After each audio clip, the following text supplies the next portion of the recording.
Many years ago, on my old Windows 95 PC, I used to play a lot of demo games simply because we didn't have the money to buy the fancy new registered stuff. One of the games that always blew me away was Descent, a shooter that wasn't too typical of its time because instead of walking, you flew. You control a pilot as tasked with venturing to a bunch of faraway planets where mining robots mysteriously went haywire. You need to extract any prisoners and destroy the mines by destroying what's called a fusion reactor. What this amounts to is the normal FPS stuff. Move around, find keys to open doors, get lost in the mazes, and eventually find the reactor to destroy it. After blowing it up, you have a very limited time limit to reach the exit door to end the level.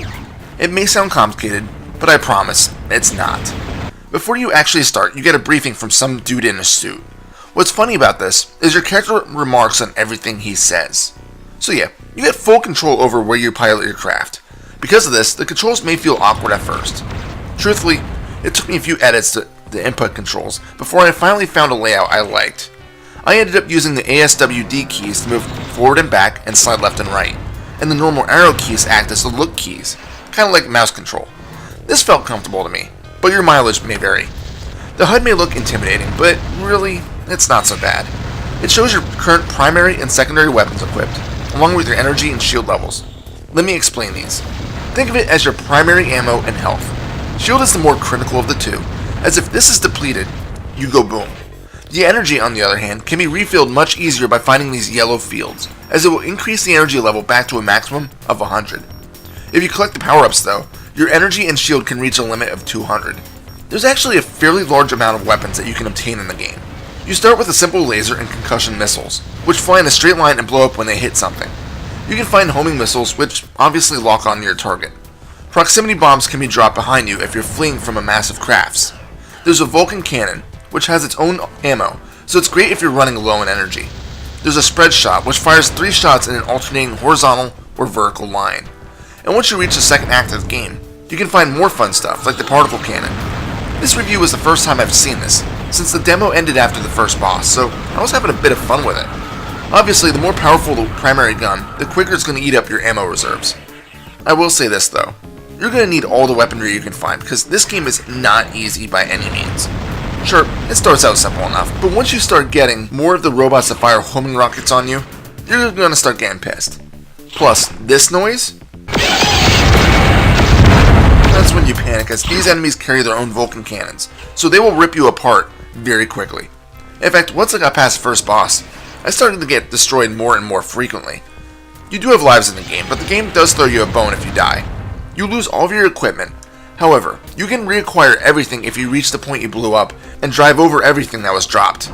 It's a nice touch that makes the game a bit less frustrating. There's also a map that can be utilized if you find yourself getting lost. There's a small delay in bringing up the map, probably because it's in a 3D wireframe. The problem is that it is wireframe, so trying to make sense of it may occasionally feel like rocket science.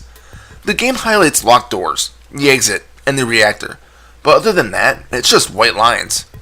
There's plenty of nifty small details to the game. Of course, there are plenty of secrets that can be found, and although I've never found them, apparently there are hidden levels as well. When smacking into things, you can hear the thunk of your armor hitting it. Plus, if you hit a wall or door going too fast, you can actually take a small hit of damage. So either slow down before ramming a door, or shoot at it to open it. The graphics do the job well. Sure, they can be a bit basic, but for its time, to play a game in full 3D with absolutely no slowdown, and not to mention all the explosions and ship pieces flying all over the place, and when you leave the mine it's exploding behind you? What's not to love? The music is pretty good, although it's not as good as I remember it being long ago. The first level is probably my favorite, just because like other games it sets the mood. The sound effects can get kind of irritating though. Each craft has its own, for lack of better words, war cry, but they'll repeat it constantly. You might think, well, Doom does the same thing with its demons. Yeah, but I don't know. I find these sound effects maybe a bit more shrill and therefore a bit more annoying.